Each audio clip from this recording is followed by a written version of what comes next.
بەناوی خوای گەورە سڵاوتان لەبێ بینەرانی بەڕێز و خۆشەویست. ئەنجومەنی وەزیرانی عێراق ڕەژنووسی پرۆژەیاسای بودجەی عێراقی بۆ ساڵی 2019 ڕەوانەی پەرلەمانی عێراق کرد. تێیدا پشکی هەرێم بە لە سەدا 12.67 دانراوە. بە میوانداری بەڕێز مامۆستا ئەحمەدی حاجی ڕەشید ئەندامی پەرلەمانی عێراق تاوتوێم پرسە دەکەین. سەرەتا راپۆرتێک دەبین، دواتر لەگەڵ میوانەکەمان درێژە بەم پرسە دەدەین. پرۆژەیاسای بودجەی عێراق بۆ ساڵی 2019 ڕەوانەی پەرلەمانی عێراق کرا. ئەنجومەنی وەزیرانی عێراق کۆبووە و پرۆژەیاسای بودجەی عێراقی بۆ ساڵی 2019 پەسەند کرد و ڕەوانەی پەرلەمانی عێراق کرا. بە پێی ڕەژنووسی پرۆژەیاساکە پشکی هەرێمی کوردستان بۆ ساڵی 2019 لە سەدا 12.67. سکرتێری ئەنجومەنی وەزیرانی هەرێمیش دەڵێت پرۆژەیاساکە لەگەڵ بەرژەوەندیە دەستوریەکانی هەرێم ناگونجێت. لێدوانەکەی سکرتێری ئەنجومەنی وەزیرانی هەرێم لە کاتێکدایە دوو وەزیری کورد لە پشکی پارتی، فواد حسێن وەزیری دارایی و بەنگین ڕێکانی وەزیری ئاوادانکردنەوە و نیشتەجێکردن لە ڕۆژی 25 ئەم مانگە لە پەرلەمانی عێراق متمانەیان پێدرا و بەشداری کۆبوونەوەکانی ئەنجومەنی وەزیران دەکەن. ئامانج ڕەحیم سکرتێری ئەنجومەنی وەزیرانی هەرێم لە لاپەڕەی خۆی لە فەیسبوک دەربارەی یاسای بودجەی عێراق بۆ ساڵی 2019 دەڵێت بەرپرسیارەتی ڕێگری لە تێپەڕاندنی پرۆژە بودجە کە لەگەڵ بەرژەوەندیە دەستوریەکانی هەرێمی کوردستانن یەک ناگرنەوە کەوتە ئەستۆی نوێنەرانمان لە ئەنجومەنی نوێنەرانی عێراق. ئەمەش بەرپرسیارەتێکی گران و زەحمەتە لە چاو قۆناغی ڕەژنووسی بودجە لە وەزارەتی دارایی ئەگەر بابەتەکە بکەوێتە بەرنەشتەری زۆرینە و کەمینە لە ناو ئەنجومەنی نوێنەران. سکرتێری ئەنجومەنی وەزیرانی هەرێم ئاماژە بەوەش دەکات سەرەڕای ئەوەی با پێی پەیڕەوی ناوخۆ ئەنجومەنی نوێنەران مافی هەموارکردنی ژمارەی خشتەکانی تەرخانکراوەکانی خەرجیەکانی بودجەی نییە و بژاردەکەیان تەنها ناردنەوەی پرۆژە قانونیەکەیە بۆ ئەنجومەنی وەزیران. پارتی و یەکێتی لە ماوەی 15 ساڵی ڕابردوودا لە بری داکۆکی لە مافە دەستوریەکانی خەڵکی کوردستان داکۆکی سەرسەختانەیان لە پۆست و پارە و ئیمتیازاتەکانیان لە بەغدا کردووە. لە دوای هەڵبژاردننی 12 ئایاری ئەم ساڵیش هەموو شەڕێکیان لە سەر پۆست بوو. ڕۆژی 2 ئەم مانگە لە سەر پۆستی سەرۆکۆمار ناکۆکیەکانیان گەیشتە لووتکە و دوجار هەڕەشەی دوو ئیدارەییان کرد. جگە لەوەش ڕۆژی 25 ئەم مانگە بەهۆی ناکۆکی پارتی و یەکێتی پۆستی وەزارەتی کۆچ و کۆچبەران کە پشکی کووردە یەکلا نەکرایەوە وەزیرەکەی لە پەرلەمانی عێراق متمانەی پێنەدرا. عەبدوڕەحمان عەلی ئەندامی پەرلەمانی کوردستان لەبارەی شەڕی پۆستی هەردوو پارتە دەسەڵاتدارەکە لە لاپەڕەی خۆی لە فەیسبوک نووسیوێتی ئەرکی سەرکردایەتی سیاسی کووردە لە بری ئەوەی هێندەی وێڵ و شەیدای وەرگرتنی پۆستێکی زیادن، هێندەی سەرقاڵی مزایدەن بەسەر یەکتر و خۆبچووکردنەوەن لە بەردەم بەرپرسانی عێراقدا. نیو هێندە خۆیان سەرقاڵ بکەن بە جێبەجێکردنی مادە و بڕگەکانی نێو دەستور بەگشتی و ئەو بەرگە و مادانی کە پەیوەست و پەیوەندیدارن بە کورد و مافەکانیانەوە. ئەو پەرلەمانتارە ئەوەش دەخاتە ڕوو پێویستە فراکسیۆنە کوردیەکانی نێو ئەنجومەنی نوێنەرانی عێراق هەموو هەوڵەکانیان چڕ بکەنەوە لە پێناو پەسەندکردنی بودجەیەک کە خواست و داواکانی خەڵکی هەرێمی کوردستان بهێنێتە دی. نیگەرانی کورد لە ڕەژنووسی یاسای بودجەی عێراق بۆ ساڵی 2019 بەهۆی کەمی پشکی هەرێم کە لە پرۆژەکەدا بە لە سەدا 12.67 دیاریکراوە لە کاتێکدایە پێش ساڵی 2013 پشکی هەرێم لە سەدا 7 بوو. بەڵام لە دوای ساڵی 2014 تا ساڵی 2017 حکوومەتی عێراق لە بەرامبەر ناردنی 550,000 بەرمیل نەوتی ڕۆژانە لەلایەن هەرێمەوە پشکی هەرێمی بە لە سەدا 7 دانابوو. بۆ یەکەم جاریش لە یاسای بودجەی عێراق بۆ ساڵی 2018 پشکی هەرێم کەم کرایەوە بۆ لە سەدا 12.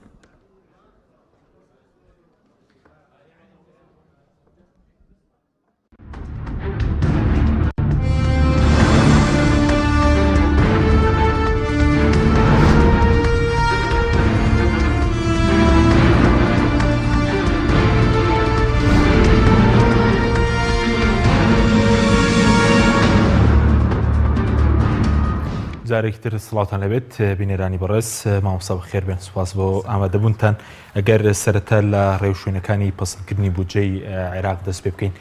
بودجەی عێراق بە چەند ڕێوشوێندا تێدەپەڕێت تاوەکو پەسەندکردنی و دەکەوێتە بواری جێبەجێکردنەوە؟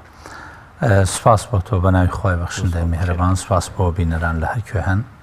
بودجە پرۆژەیاسایەکە کە سفەیەکی دەوری هەیە واتە ساڵانە دووبارە بێتەوە جیاواز لە ئەو پرۆژەیاسانەی کە دێنە پەرلەمان هەوڵ دەدرێت بۆ زۆرترین فترە ئەو یاسایە بتوانرێت کاری پێ بکرێت بەڵام پرۆژەیاسای بودجە بیدایەتێکی هەیە و نیهایەتێکی هەیە لە ماوەی ساڵێکە هەندێک وڵات 3 ساڵیان هەیە هەندێک زیاتریان هەیە بەڵام ساڵانە ئیعادەی تیاکرێتەوە کەم و زیاد دەکرێت بەڵام ئیتارە عامەکەی لە هەندێک وڵاتەوەکو دووبەی 3 ساڵی هەیە شێوازەکانی بودجە لە وڵاتێکەوە بە وڵاتی چخە فەرقی هەیە بودجەمان هەیە تەخمینیە یا تەقدیریە ئەمە عێراق و ئەو وڵاتانەی کەوا لەسەر ئەم شێوەیە چکەمە بودجەیەکی کۆنە ئەمریکیەکان لە ساڵی 60 ئەم شێوازیان بەجێهێشتووە بودجەمان هەیە بودجەی ئەدا و بەرامجە کە ئەمە عادل عەبدولمەهدی لە ناو منهاجی وەزاریەکەیە باز لەوەکە لە ساڵانی داهاتوە بێ بودجە بگۆڕێت بۆ شێوازی ئەدا و بەرامج باشەکە جیاوازی بکەن لەناو دوو جۆری کە بەڕێزیت باسی جیاواز تەقدیریەکە بریتە لە خەمڵاندنەوەی چەند داهاتمان دەسەکەوێ و چەند خەرجیمان ئەبێ و کورتێنانێکە بێ بودجەی ئەدا و بەرامج لەسەر بەرنامجێک کە مەسەن پارەیەک تەرخانەکرێت بۆ بەرنامجێک ئەو پارەیە ئەبێت تا کۆتایی لەگەڵ ئەو بەرنامجا بێت تا ئەو بەرنامجە جێبەجێکرێت اینجا بەرنامجەکە لە بواری تەندروستیایە لە بواری پەروەردایە لە بواری باڵێن هەر سێکتەرێک لە سێکتەرەکانی حکوومەت کە کۆمەڵە سێکتەری کشت و کاڵیە سێکتەری نەوتە سێکتەری تعلیمیە سێکتەری پیشەسازیە ئەمانە لە بودجەی ئەدا و بەرامجایە بەڵام لە عێراق تا ئێستا لەسەر بودجەی تەخمین کراوە بودجەی بنوودە سەرۆکوەزیرانی ئێستاوتت دەیەوێت بیگۆڕێت سەرۆکوەزیران لە منهاجی وەزاریە ئاماژەی بەوە داوە کە ئەڵێ لە ساڵانی داهاتووە بودجەی ئەدا و بەرامج پەیڕەوەکەین بودجەی تەقدیری بەجێهێڵین بودجەیەکی دیکە هەیە بودجەی سفریە کە لە وڵاتی ئێمە پەیڕەو ناکرێت لە دووبەی ئێستا پەیڕەوەکرێت بە هەر حاڵ ئەو بودجەیەکەوە لە بیدایەت شۆکە ئەمریکیەکان هاتن برێمەرویستی بودجەی سفری جێبەجێکە بەڵام کادیرە عێراقیەکان لە بەرەوەی لەو مەجالا شارەزاییان نەبوو وازیان هێنا لە بودجەی سفری بۆیە دیسان گەڕانەوە بەو قەوانە کۆنەی کە بودجەی تەقدیری لەسەر بنیاد دەکرێت کە پێوتێ بودجەی بنوود موازنة البنود وەزارەت و فەصل و بند ئەوانە پارەی بۆ تەرخانەکرێ و جێبەجێکرێ ئەمە کۆنترین شێوەی بودجەیەک بەس بۆ چی عادل عەبدولمەهدی دەیە بیگۆڕێت یعنی چونکە نظامی بەرامج بارودۆخی عێراق باشتر چونکە ئەو قەناعەتی وایە بێ پێویستمان بە چاکسازی هەیە سێکتەرەکانی ژیانی ئابووری و سێکتەرەکانی ژیانی سیاسی و سێکتەرەکانی ژیانی خزمەتگوزاری قەناعەتی بەوە هەیە کە بێ گۆڕانکاری بەسەرا بێ بۆیە ئەوێ لە بودجەی تەقدیریەوە بیگۆڕێ بۆ بودجەی ئەدا و بەرامج پێ دوێم جۆرە گۆڕنیە باشە ینی ئەگەر بتوانین بیگۆڕین بەتەکید ئەگەر باتوانین بیگۆڕین ئەوە سەرکەوتنێکی گەورەیە بۆنەگەرم جۆرە لەوەی ئەو تەخمیناتەی کە بودجە مەجموعە جەداوی لە ئاخرۆ کە کاتێک کە یەیتە سەر حساباتی ختامی سەیرەکەی بودجەی عێراق تەنها بۆ موچە سەرف کراوە بۆ هەندێک شتی ئیستیهلاکی سەرف کراوە هیچ بەرنامجێکی جێبەجێ نەکردووە بۆ نمونە کاتێک کە باز لە نسبەی بەتاڵەیەکەین ئەگەر بەرنامجێک هەبێ بۆ ئەوی بەتاڵە نەهێڵڕێتەوە ئەوان لە کۆتایی چەند ساڵەکە ئەتوانین ڕێژەی بەتاڵە ساڵ بە ساڵ کەم بکرێتەوە تاوەکو قەزاکرێت لەسەری کۆتایی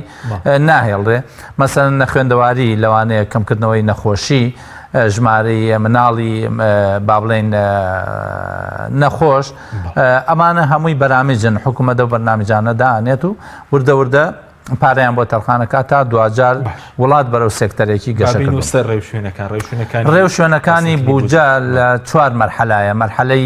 یەکەمیان لە ئەنجومەنی وەزیران و دەستپێیەکە بە تایبەتیش لە وەزارەتی دارایی وەزارەتی دارایی لە 15/5 ساڵانە دەسەکا بە تعمیمی کتابێک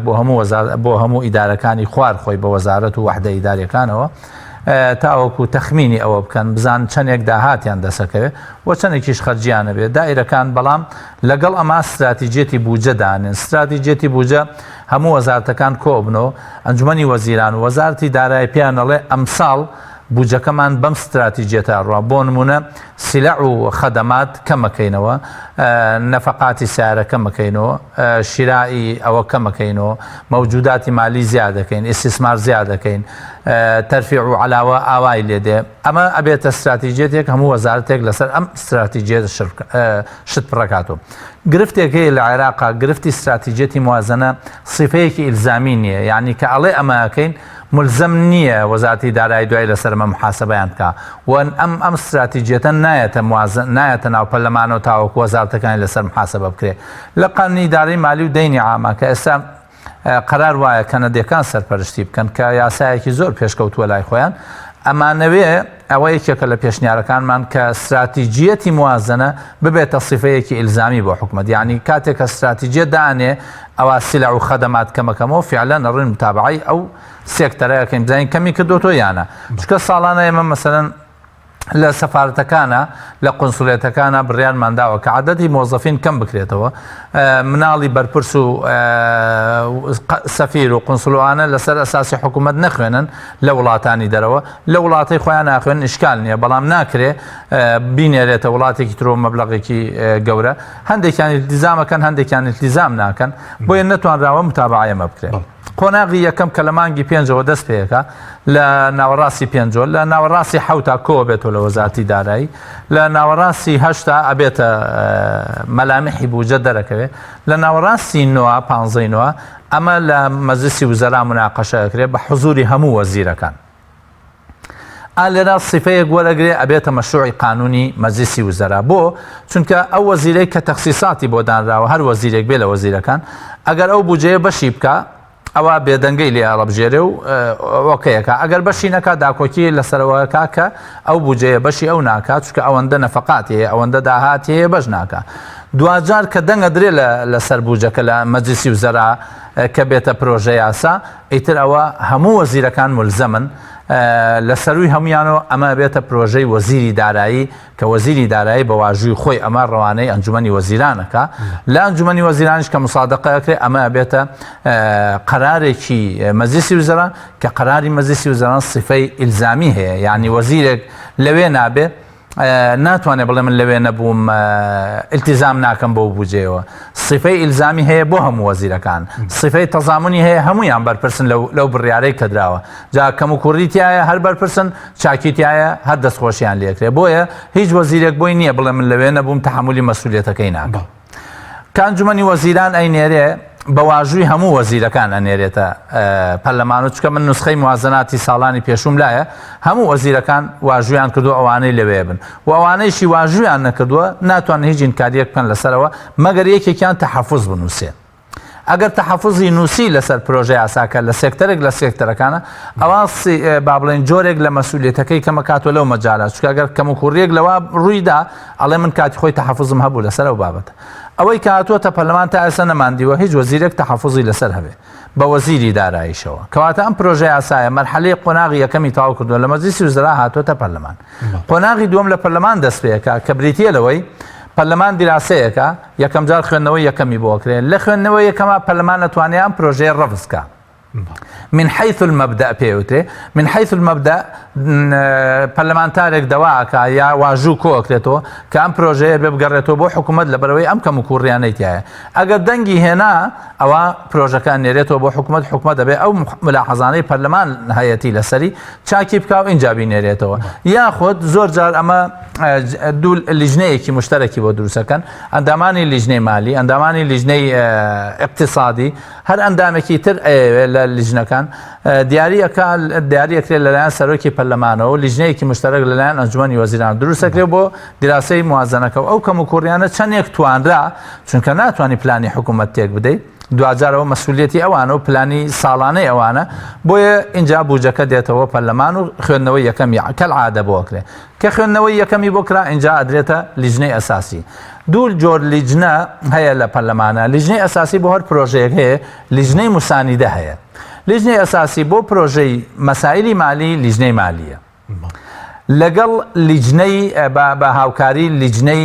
اقتصادی، لیژنەی اقتصادی بەشی ئیستثمارەکەی مناقەشەکە، لیژنەی مالی بەشی نەفەقاتەکەی مناقەشەکە، هەردووکیان مناقەشەی ئەم بابەتەکەن، بەڵام لیژنەی موسانیدەمان هەیە بۆ ئەم بابەتە بریتە لە لیژنەی قانونی، ئەگەر سیاغەیەکی قانونی گۆڕانکاری تیاکرا مەسەن تعدیلاتی تیاکرا لیژنەی قانونی سیاغەکانە نووسێن. راپۆرت ئامادەیەکە بۆ دوای ئەوەی سیاغە قانونیەکەیەکە راپۆرت ئامادەیەکە بۆ ناو پەرلەمان و لیژنەکە راپۆرتەکە خوێنێتەوە ئەڵێ ئەم پرۆژەی یاسایە ئەم کەم و کوڕیانە هەیە، ئەم لایەنە سلبیانە هەیە، ئەم لایەنە ئیجابیانەشی هەیە، راپۆرتەکە خوێندێتەوە تێبینی ئەندامان وەرەگیرێ،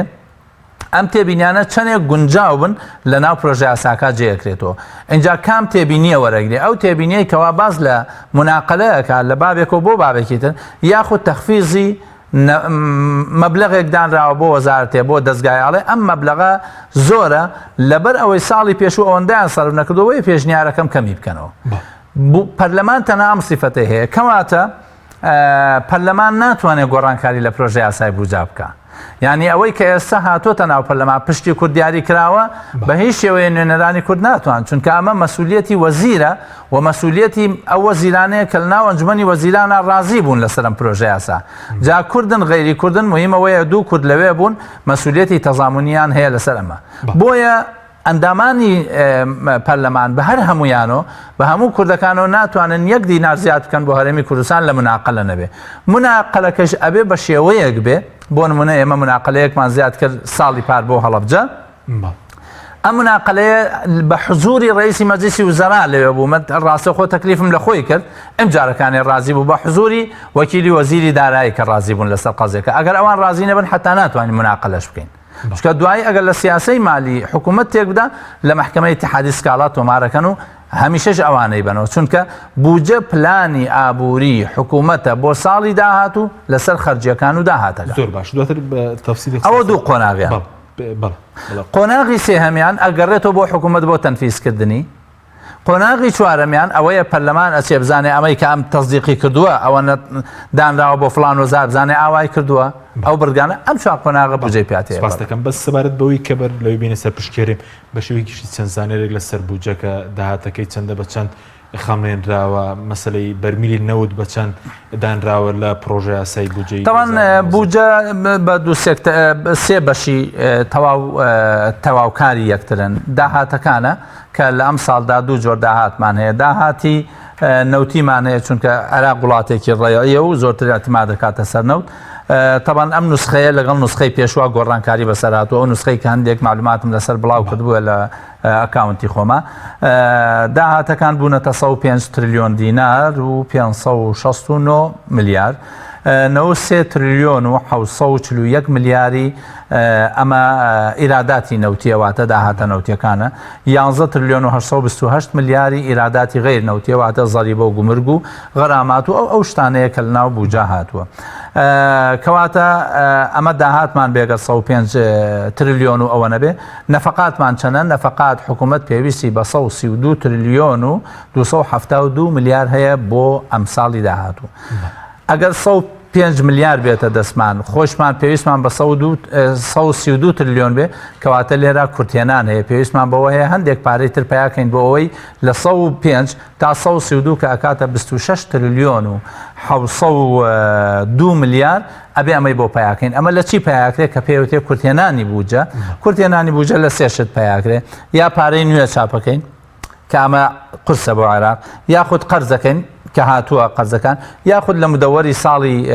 ڕابردوو پارەیەک ماوەتۆ لەو پارەیە کە سەرف نەکراوە ئەو پارەیەخەی نەسەری هەندێکی تر باس لەوە ئەکەن کە لە ئەنجامی گۆڕانکاری سعری نەوتە ئەمە دروستە بێ تەمان سعری نەوت ساڵی پێشوو دانراوە بە 46 دۆلار ئەم ساڵ دانراوە بە 56 دۆلار لە کاتێکا ئێستا بە 70 دۆلارە ئەفرۆشێ بۆ ئەو قەزیانەکرا لە بودجە فرۆشتنی نەوت عادەتەن بە سێ جۆر سعرمان هەیە دائما اعتمادەکەینە سەر ئەو مؤسسە عالەمیانەی کە سعری نەوت دیارەکەن وەکو با بڵێن سندوقی نەقدی دەولی دیارەکە وەکو مؤسسەیەکەیە بە ناوی بلۆمبێرگەوە مؤسسەیەکی مالی زەخم ئیعلامیە بەڵام بحوسی تایبەتی هەیە لە مەجالی مالیە گۆڵدن ساکس هەیە کە هەر مؤسسەیەکی مالی و تەخمینی سعری نەوتەکە ئەمانە سعری نەوت لە ماوەی ساڵێکە ئاڵن لە ماوەی ئەم ساڵە لە سێمانگی یەکەمە فەسلی یەکەم فەسلی دووەم چونکە نرخی نەوت گۆڕانکاری بەسەرادێ بە تایبەتی لە فەسلی زستان و فەسلی هاوینە جیاوازیەک هەیە مەبەستم لەوە نییە کە نەوتی سپی بسووتێنرێت چونکە لە 1970 ئەو نەوتەی کە دەرەهێنێ و ئەفرۆشێ بۆ بەنزین بەکارەهێنرێ باقیەکەی تری وەکو گازۆیل و وەکو با بڵێن نەوتی سپی و ئەوانە بەکارەهێنرێ بۆیە بە فەسڵ ئەگۆڕێ بە ئەحداسیش ئەگۆڕێ ینی فرۆشتنی نەوت زۆر حساسیەتێکی عەجایبی هەیە بە دەست لە ناو دەستیە دوو تەوقەی دوو سەرکردەی عالەم ئەگۆڕێ بە تەسریحێکی ترامپ ئەگۆڕێ بە حادیسەیەکی با بڵێن نێوان دوو وڵات ئەم قەزیە ئەگۆڕێ بە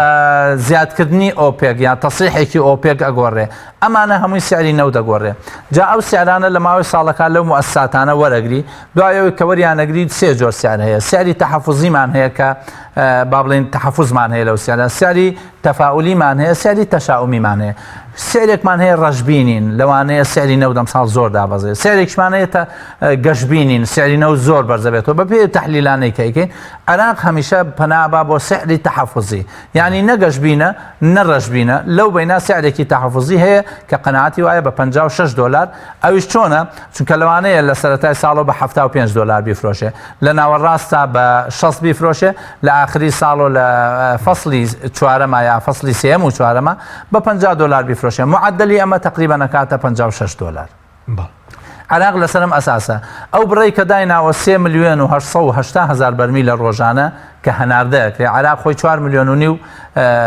4 ملیۆن و ئەوەندە دەرەهێنێ بەڵام 600,000 بۆ ئیستیهلاکی محەلیە واتە لە ناو مەسفاکانی عێراقا پاڵوتە ئەکرێ بە بەنزین و گازایل و نەوتی سپی بۆ ماڵن چونکە وڵاتێمە وڵاتێکی دواکەوتووە تا ئێسش نەوتی سپی بەکارێنین بۆ گەرمکردنەوە بۆیە 600,000 بەرمیلی ئەدرێتە پاڵاوگەکان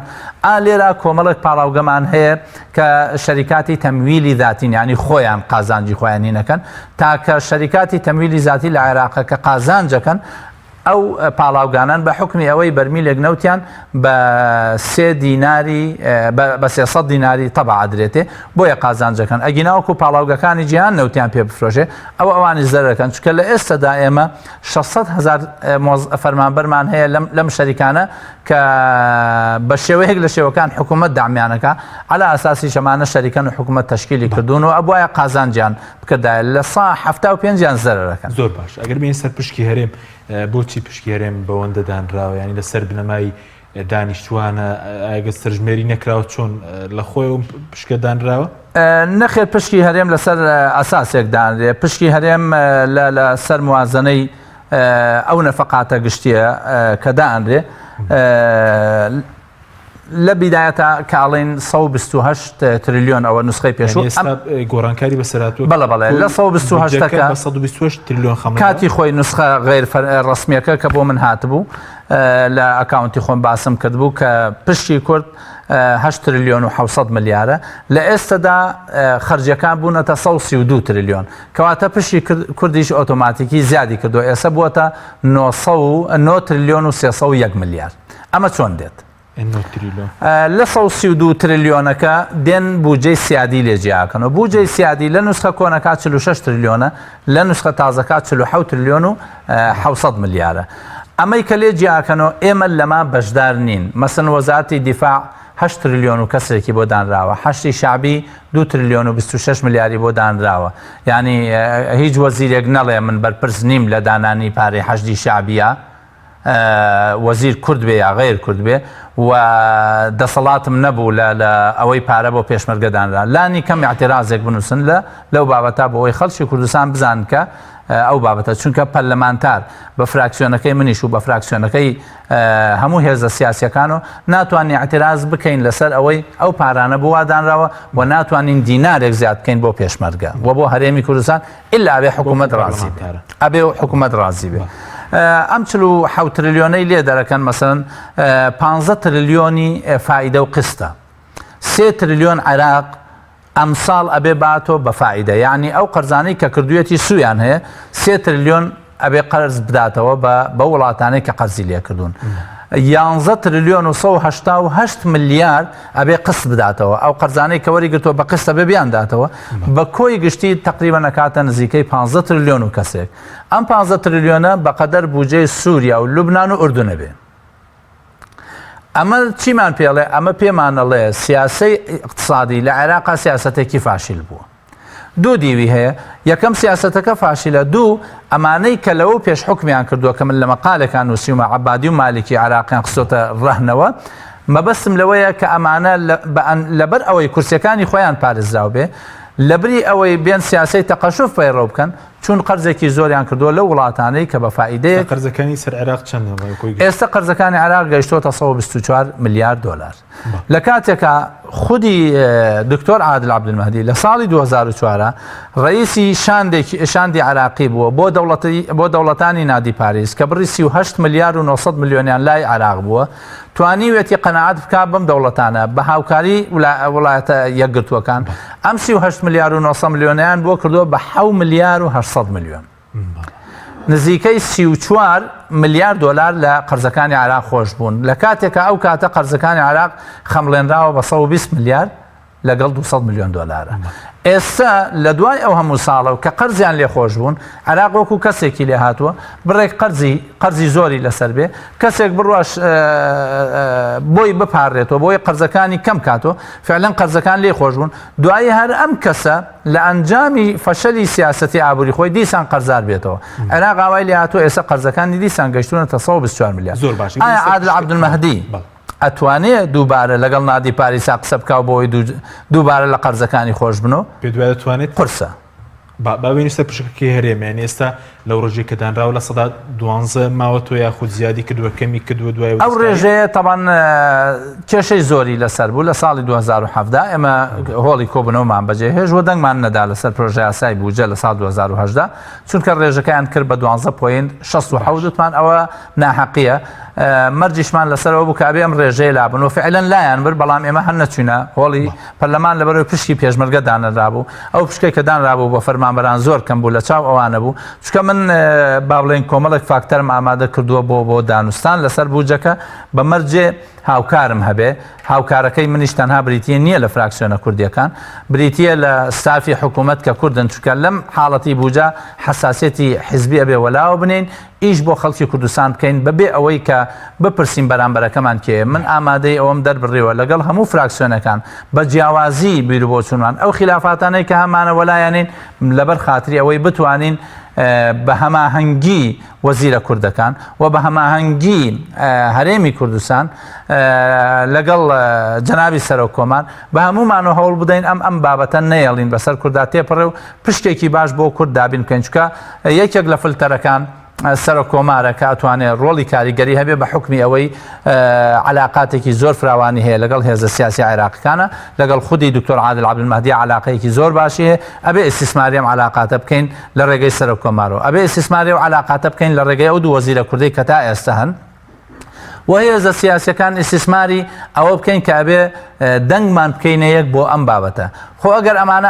ئەم هێزە سیاسیانە ئامادە بن ئەوە ئێمە ئامادەیمان زۆر دەربڕیوە و زووش دەرمان بڕیوە و بە دڵنیایی وشەوە ئەتوانین فەجوەی زۆر باشم دۆزیوەتەوە کە ئەتوانین لەو ڕێگەیەوە کار لەسەر بابەتەکە بکەین چیمان بۆ ئەکرێ بۆ ئەوەی لە ڕووی قانونی و لە ڕووی ئەخلاقیەوە ئێمە نوێنەری خەڵکی کوردستانین ئەوەی پێمانەکرێ داکۆکی بکەین لەو 46 تریلیۆنەی کە سیادیە و لایە بن بڕێگەمێنێتەوە کە ئەگەر بە ڕقم باسی بکەم کاتێ عفو 47 تریلیۆن و 846 میلیارد دانراوە بۆ سیادی کامەی لێلابێ لە 132 تریلیۆن 84 تریلیۆن ئەمێنێتەوە لەم 84 تریلیۆنە 4 تریلیۆنی بۆ نەفقاتی حاکمە ڕوا بۆ پیتاکی خۆراکە ڕوا بۆ گەنمی جوتیارانە ڕوا بۆ دەرمانە ڕوا بۆ تاقی کارەبایە ڕوا بۆ دوو سێکتەریکە 79 تریلیۆن ئەمێنێتەوە لەم 79 تریلیۆنە تەنمیەی ئەقالیم 1 تریلیۆنی لێڕوا 78 تریلیۆن و 536 میلیارد ئەمێنێتەوە تریلیۆنێکی دیکەی لێڕوا بۆ پترۆ دۆلار کەواتە ئەمێنێتەوە 77 تریلیۆن و 536 میلیارد 4 تریلیۆنی مەشارێعی ئیستیسماری لێ ئەڕوا ئەم 4 تریلیۆنە قەرز ئەکرێ ئەمەشی لێ ڕوا کە ئەمە مەفروز نەبوو ئەمەی لێ بڕوا ئەمێنێتەوە 73 تریلیۆن 1 تریلیۆن و 650 میلیارد کە ئەمە زۆر ناحەقیە بەرامبەر بە کورد کراوە ئەمەیان داناوە بۆ مقاولین ئەم مقاولانە پرۆژەیان جێبەجێ کردووە ئەم پرۆژە ئەبێت لە سا 83کە ئەگەر لە سا حەڤەمان هەبێ خۆ ئەگەر لە سا 12.67کەمان هەبێ ئەبێت لەو باقیەی کە لە سا 82 ئەوەندەکە ئەبێت لەوە دەربکرێ ئەم تریلیۆنە ئەمان هێناویانە لە سیادیان دەرکردووە ئەوەی کە ماوەتەوە 71 تریلیۆن و 600 میلیارد ماوەتەوە لە 71 تریلیۆن 12.67 ئەکاتە 9 تریلیۆن و 72 میلیارد یعنی ئەو 12.67 تریلیۆنە 71 تریلیۆن لە کاتێکە بودجە بە 132 تریلیۆن خەمڵێنراوە نەفقات ینی زۆربەی بۆ بە سیادی و حاکمە بەڵام دوجار دوشتی کەت بۆ گەڕێنەوە 126 ملیار و 600 میلیۆن بۆ تەنمی ئەقالیم هی هەرسێ پارێزگاکە ئەوەش پارێزگای هەڵەبجەیتیانە لە بەرەوەی لە ڕووی ئیداریەوە تا ئێستا هەڵەبجە لە ناو وەزارەتی داراییە پارێزگایەکی سربەخۆ نیە هەرچەندە لە ڕووی قانونی وەشتمان زۆر بە کردو لە بودجە هاتووە بە ناوی پارێزگاوە ساڵەکانی دیکە 1 تریلیۆن و 102 ملیار عفو 102 ملیار و 361 میلیۆنیش بۆ پترۆدۆلار هاتووە بە تێکرا بودجەکەی هەرێم کە ئەم دوو ڕقەمەیە خەیتە سەر ئەکاتە 9 تریلیۆن و 301 میلیار و 972 میلیۆن و 869 هزار دینار. سپاس دەکەم ناوبڕێکمانێ دوات تێگەرم وڵای بەڕێز بەڵێ بینەرانی بەڕێز ناوبڕێک و دەگەڕێنە وڵاتان لەگەڵمان بینەوە. ئارت تاکە بریکاری تۆڕی میدیایی کۆمەڵ بۆ دروستکردن و بڵاوکردنەوەی ڕیکلام تۆپ ئارت. دنیا دیکۆر بۆ کەوانتەر و تەختەی ئەرزی لە دنیا دیکۆر ئامادەین بۆ دروستکردنی کەوانتەر و دانانی تەختەی ئەرزی بە باشترین کوالیتی و نرخی گونجاو دروستکردنی کەوانتەر بە خواستی خۆتان بە کەرەستەی MDF و HDF و HPL و R-کلیک و داری سروشتی و باڵۆن پرێس هەروەها دروستکردنی کەوانتەری تاقیگە و WC و کابینات با کەرەستەی کۆمپاکت لامینات کە دژە بەکتریا و دژە ئاو و دژە ئەسیدا بۆ دڵنیابوون لە کوالیتی و نرخی گونجاو تەنها دنیا دیکۆر هەڵبژێرە. دنیا دیکۆر.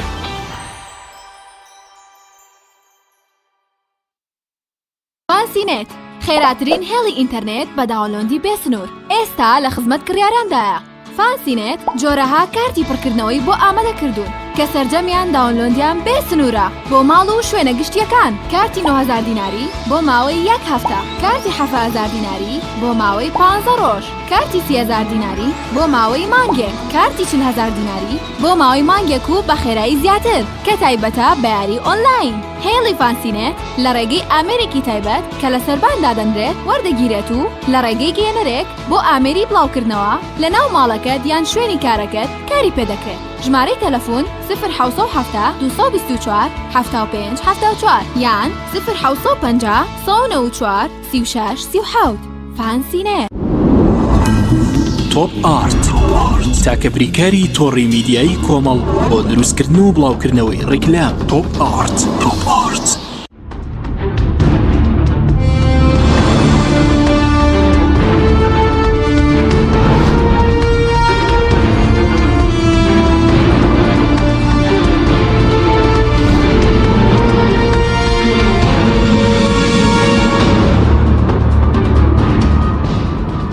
جارێکتر سڵاوتان لەوێت بینەرانی بەڕێز مامۆستاوەی کە باس کرد مەسلەی ئەو بڕە زۆرەی کە بۆ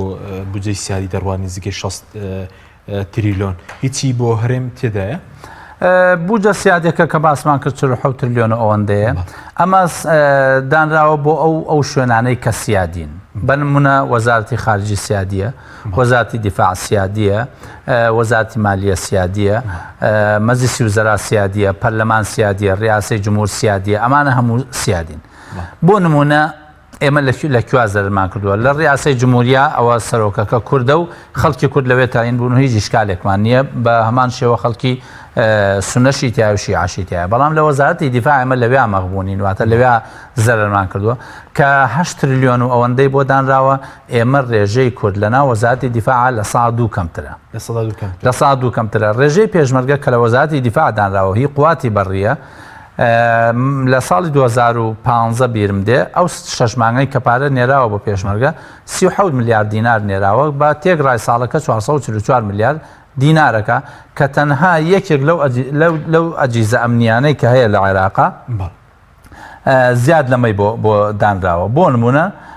کاتێک کە باسی جیازی مکافحەی ئێرهابەکەی 12000 قواتی هەیە 738 میلیاردی بۆ دانراوە. بە تەنها حەشتی شعبی 2 تریلیۆن و 26 میلیاردی بۆ دانراوە. با بڵێن جیهازی مخابرات 252 میلیاردی بۆ دانراوە. مەجلیسی ئەمنی وەتەنی 238 میلیاردی بۆ دانراوە کە ئەم جیهازە ئەمنیانە کە سەیریانەکەی سیرەکەی بڕێکی زۆر دانراوە کە کوردیتیانە مەسەن مخابراتی عراقی کوردیتیان نییە جیازی ئەمنی وەتەنی ئێمە قایدی قواتی فێرقەی زەهەبیمان هەبوو ئەویش ڕۆژانە هەمووی حەقیقینەوانەی کە دانراون ئەمەی بۆ تەخمین کراوە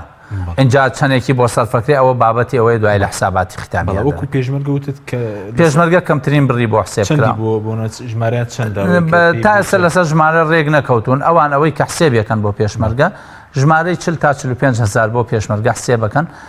کە بە موچەیەکی متەواضع تەنها با بڵێن بودجەی تەشغیلیانە درێت یاگینا یعنی نەسریەی ئەوانە نەسری ئەوانە کە کاتە 37 میلیارد ئەگینا موچەی پێشمەرگیان لە ساڵی 2007 تا ئێستا باز نەکردووە نەیانداوە بۆیە ئەم قەزیە ئەبێ ئەم چەند لایەنە بێنە سەرخەت یەکەم ئەو وەزیرە کوردانە دووەم سەرۆکایەتی کۆمار سێهەم نوێنەرانی کورد لە فراکسیۆنە جیاوازەکان چوار حکوومەتی هەرێم و هێزە سیاسیەکان کە ئەوانەی بۆ ئیتیفاقیات و بۆ پۆستی سەرۆکۆمار بەنیاز بوون دوو ئیدارەی دروستکەن و هەرێم دیسان بکەنە دوو پارچە ئەوانەی کە باسی ئەوەندە نیگەران بوون لەوەی کەوا سەرۆکۆمار لە کوردێک کۆچووە بۆ کوردێکی تر ئامادە نەبوون پێشوازی لەو سەرۆکۆمارە بکەن و یاتراف بە سەرۆکۆمارەکە ناکەن لە کاتێکە ئەو سەرۆکۆمارە هەر کوڕی ئەم شارەیە و خەڵکی کوردە و ئیشیش بۆ وەکو هەرێمی کوردستان و لەسەر پۆستی هێزێکی سیاسی هەرێمی کوردستان خۆی کاندید کردووە اینجا هێزێکی سیاسی نیگەرانە لەمە ئەبێ ئەو نیگەرانی خۆی هەڵگرێت چونکەوە تەعامل و یەکێکە لە پۆستە سیادیەکانی عێراق بێت تەعاملی لەگەڵا بکە لەسەر ئەم پۆستە یەکێک لە هێزە سیاسیەکان ئامادە نییە ئیستیقبال لەم سەرۆکۆمارە بکە لەسەر پۆستی وەزیرێک وەزیری هیجرە لە پارتی بێ یا لە یەکێتی بێ یەکێک لە هێزە سیاسیەکان کە بە قسەی عەلامی بڕیاری ئەوەدا ئەگەر بدرێتە لایەنی بەرامبەر ئەوە بایکۆتی عەمەلی سیاسی عەلامیان زانیاری شێ ئەمە مەسەڵەن کەسێکی وەکو جێگری بەها عەرەجی ئەمە باسەکە بە عەلەنی لەسەر تەلەڤیزیۆن باسیەکە کە ئەڵێ مەسئلەی وەزیری عەدل یەکلایی بوو بۆ یەکێتی نیشتیمانی کوردستان بەڵام پارتی تەلویحی ئەوەیدا کە ئەو لە عەمەلی سیاسی خۆ ئەم تەلویحە یعنی کۆن نییە کاک حەکیم لە سەردەمی مالیکیە هەر پارتی ئەمەیان بەکارهێنا لە دژی وەزارەتی عەدل بۆ ئەو کاتە بۆ بزوتنەوەی گۆڕان بوو پێم وابوو بە مالیکیان وتبوو یا پۆست بۆ بزوتنەوەی گۆڕان یا ئێمە ئەو وەختە مالیکی اعتیزاری هێنا بۆ بزوتنەوەی گۆڕان وتیان ناتوانین ئەو وەزیرەتان بینە مەسەڵەن لە مەسەلەی سندنەوەی متمانە لە بەڕێز و شارزێباری پارتی دیموکراتی کوردستان تهدیدەوەی کرد کە لە عەمەلی سیاسی سەح بکە ئەوە لەم جارە لەسەر وەزیری عەدل تەلویحەکەن بەوەی کە نابێ خالیشوانی لە کاتێکە خالیشوانی پیاوێک بووە کە سەرۆکی لیژنەی قانونی و پیاوێکی چالاک و شارەزایەکی مەجای قانونی زۆر باش هەیە و خەڵکی کەرکووکەوە ئەتوانێ یعنی من بینیومە هیچ سیاسەتێکی دژی نییە بەرامبەر بە پارتی دیموکراتی کوردستان بالعکس کەسایەتیەکی بەتوانای و لە مەجای قانونیشە یەکێکە لەو با بڵێن فەجوانەی کە ئێمە هەمانە ئێستا لە لیژنەی قانونیە ئەو شارەزایە ئەو تۆیەمان نیە زۆر باش بەس وەکو وەزیری دارایی کە فوات حسێن لەگەڵ وەزیری ئاوادانکردنەوە ئەوان لە کۆبنەوەی ئەمڕۆ ئەنجومەنی وەزیراوەندەی ئاگادار بن ڕەتیان کردوتۆن پرۆژەیاسای هیچ شتێکەیە هیچ تەسریحێک نییە لەو دوو بەڕێزەوە هیچ تەحەفوزێک نییە لەو دوو بەڕێزە و عەرزم کردی لە بیدایەت کە ئەگەر وەزیر لەوێ بێ و لەوێ نەبێ ملزەمە بەوەی ئەوە قەرارێکە تەزامنی پێوترێت لە ڕووی قانونیەوە مەسئولیەتی ئەوانە هەیە إلا ئەبێت تەحەفوز بنووسن یا لە کۆبوونەوەکە بەڕەسمی ئیعلانی کەن کە ئێمە تەحملی ئەو پرۆژەیاسایە ناکەین. باشە بەس ڕۆڵی وەزیری دارایی چییە؟ دەسەڵات دەتوانێت پشکی هەرێم کەم بکات؟ وەزیری دارایی ئەیتوانی بڵێ من واژوو ناکەم لەسەر ئەو پرۆژەیاسایە تاوەکو جارێ ئەوەی لەسەر هەرێم دانراوە کە 250,000 بەرمیل نەوتە ئایا هەرێم ئەتوانێت تەسلیمی کایانە بەرامبەر ئەو لە 112 بەڵێ ئەبێت 250,000 بەرمیل تەسلیم کە و هەر بڕێکی زیادەی تریش هەیە بێت تەسلیمی کە لانی کەم بەڕێز دکتۆر فواد حوسێن ئەوە لەگەڵ هەرێمە قسەی بکردایە یا ئەبێ قسەی کردبێ چونکەوە ناکرێتەوە وەزیری لایەنێکی سیاسیت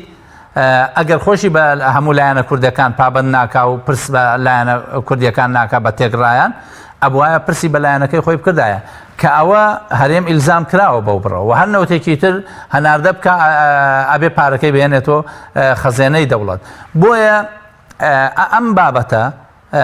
بۆ بەڕێز فواد حوسێن یەکەم ئەزمونیەتی کە زۆر خراپ لەسەری خۆشی و حیزبەکەشی ئەکەوێت چونکە ئێستا من کە دێتە پەرلەمان بەچی من ئیلزامەکە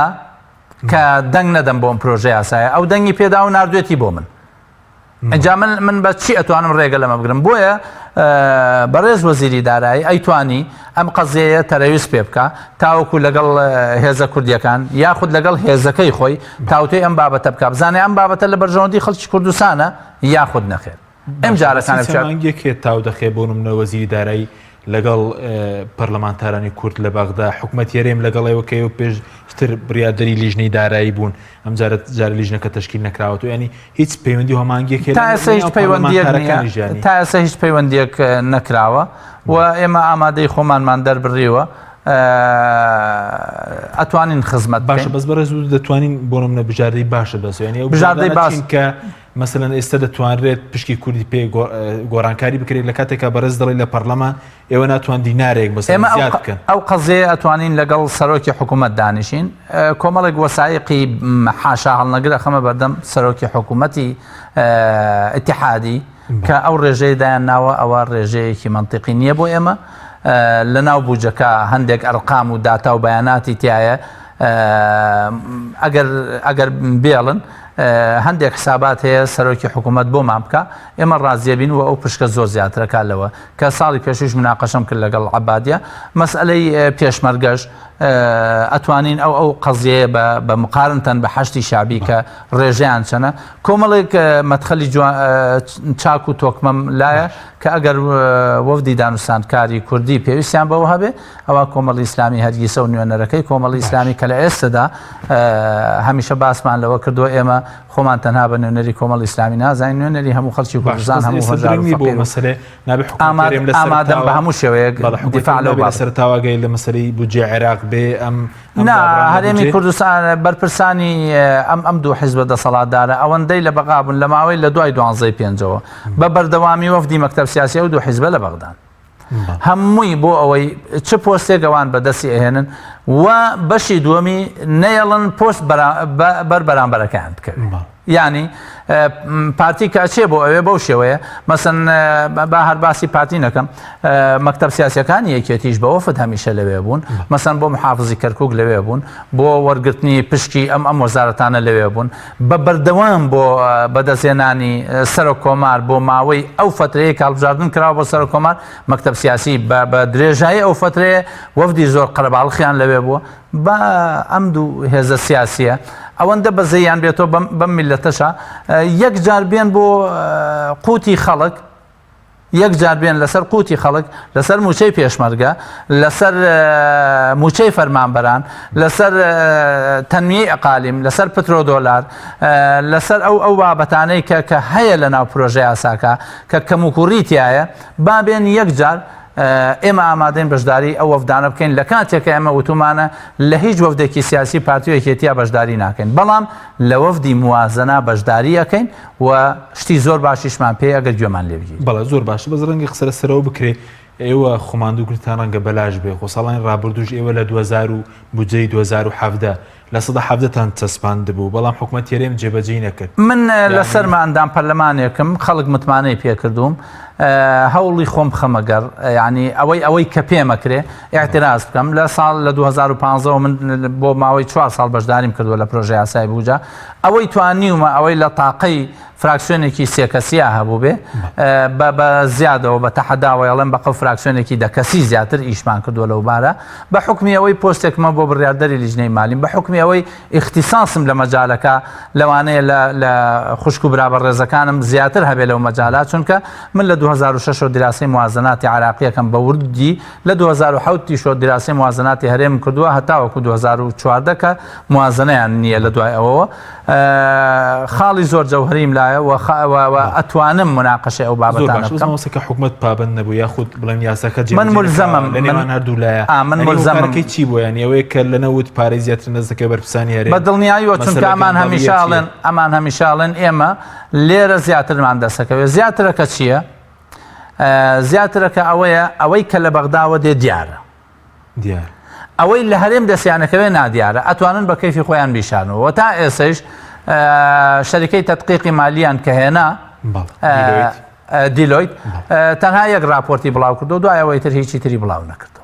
و دوای ئەوەی کە شەریکەی دیلۆیت یەکەم راپۆرتی بڵاو کردو جاران هەناردەی نەوتیان ئیعلانە کرد ئێستا هەناردەی نەوتیش ئیعلان ناکرد لە 2013 شەو بودجە نییە لە 2013 بەدواوە بودجە نەبووە و بڕوا ناکەم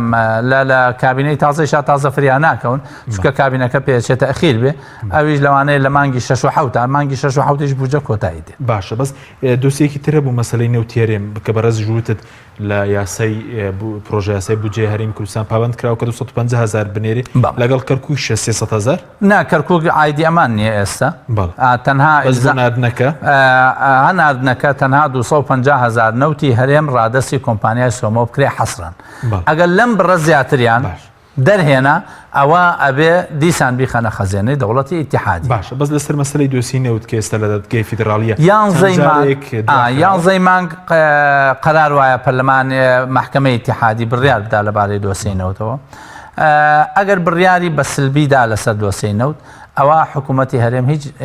دەسەڵاتێکی نییە ئیلا بێت تەسلیم بێ بەم قانونی فیدرالی ئەو دەسەڵات هەیە بۆ نمونە بڵێ نابێ هەرێم لەمە و دوانەوت ئەگەر قەرار دەرکا محکەمەی ئیتیحادی قەرار دەرکا قەرارەکەی بات و ملزمە یعنی ناتوانانی بە هیچ شێوەیە ئستێناف بکرێتەوە و ملزمیشە بۆ هەموو پێگەکان تەنها بە دەرکردنی ئەمە نەوتی هەرێمە چێتە خانەی قاچاق کە ئەوە لە بۆرساتان نافرۆشێ کە دوایی گرفت تووشی هەرێمی کوردستانە بێ بۆیە ئەم بڕیارە کە چاوەڕێەکرێت لە 11 مانگە تۆ ئەگەر سیر بکەی کاکوەخستنەکەی چی و مامۆستا لە مانگی 6ەوە لە 28 ئەم دۆسەیە لەناو محکەمەی ئیتیحادی ئەهێندێەوە برێ یعنی بە سەریح عیبارە محکەمەی ئیتیحادی جەنبەیەکی زۆری سیاسیە ئەم بڕیارە تەجیل کرا تا بزانێ کورد بەشداریەکە لە حکوومەتایانە و بەشداریەکەی خۆی ئیلزامەکە بە حکوومەتی ئیتیحادیۆیانە ئەگەر خۆی ئیلزامکە بە حکوومەتی ئیتیحادیەوە ئەبینی پارتی وەکێتی بە تایبەتی پارتی زۆر بە قووەت هاتوۆ ناو بەغدا لە کاتێکا مەسەن هەر ساڵێک پێش ئێستا ساڵێک و چەند ڕۆژێک پێش ئێستا پارتی قەناعەتی وابوو کە ئەوە ئیتر بەغداد کۆتایی و خوا حافیز لە ئێستادا قوت پارتی تەخەوفی ئەوەی هەیە کە ئەو بڕیارە لە دژی هەرێمی کوردستان دەرچێت واگەر ئەو بڕیارە لە دژی هەرێمی کوردستان دەرچێت بەڕاستی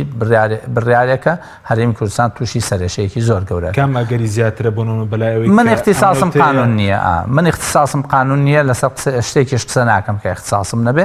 خۆ ئەگەر بڕیارەکە بە ئیجابی بێ و قەرار بدا کە هەرێمی کوردستان توانای ئەوەی هەیە نەوت بفرۆشێ ئەوە قەناعەتم وایە هەرێم بە هیچ شێوەیە پابند نابێ مەم یاسای موازنەوە وەزیرەکەیشی باشە بەڵام وەکو پێشبینێک زیاتر بە کام ئەگەرە نزیکەیان من ناتوانم پێشبینی بکەم چونکە دیراسی قانونی ئەو مادەی 111 و 112 و مادەی 115 لەگەڵ هەندێک حقایقی تاریخیە کە ئەوە سێ خەبیری جیۆلۆجیان داناوە دیراسی بکەن جا نازام هەرێمی کوردستان لەوە فریا کەوتووە کە شتی منطقی و لە مرافعەکانە سەرکەوتووە بێیان نەخێ زۆر باش بەستەکە وێستا کاتمەکەمەوە سەبات بەریژنی دارایی کە پێک نهاتووە یعنی ئێمە گرفت بۆ بودجە دروست ناکە لە هەفتەی داهاتوو ئەگەڕێنەوە ڕۆژی 6 11 ئێمە گەڕێنەوە بۆ بەغدا ناوەکان تەقدیم کراوە هەموو کوت لە سیاسیەکان مرەشەحی خۆیان داوە بە هەیئەی ڕیاسە بە سەرۆکایەتی پەرلەمان ئێمە 5 کورد خۆیان کاندید کردووە بۆ ئەوەی ببنان دامانی لیژنەی دارایی بەڵێ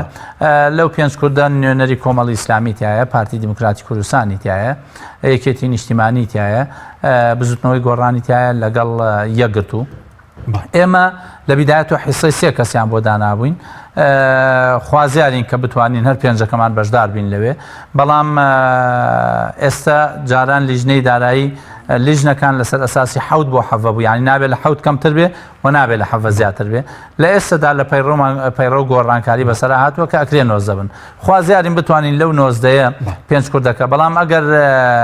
4 کوردیان وەربگیرێن ئەوە ئەبێ یەکێک لەو هێزە سیاسیانە نوێنەرەکەی زۆر بە کورتی ئێوە و پەرلەمانتار ناتوان هیچ بکەن تەنها لە ئاستی لەگەڵ حکومەت نەی بامانگی لەگەڵ حکوومەتی مەسم سەرۆکوەزیرانی تازی عێراق ئێمە تەنها شتێک کاتوانین بیکەین ئێمە ئەگەر هەندێک مناقلە بتوانین بکەین ئەوە باشە نەتوانین تەنها ئەوەندەمان بەدەسێ بایکۆتی کۆبوونەوە ناتنەوەی بۆ ئەنجومەنی وەزیران ئێمە کەمینەی ناتوانین چونکە ئەوە ئەبێ بە زۆرینە دەنگ بدرێت لەسەرەوەی ئەو پرۆژەی یاسا بگەڕێتەوە. زۆر سوپاس بۆ بەڕێز مامۆستا ئەحمەدی حاجی ڕەشید لە پەرلەمانی عێراق. سوپاس بۆ بینەرانی بەڕێز، سوپاس بۆ ئەو کارانم تا بەرنامەیەکی دیکە خواتان لەگەڵ.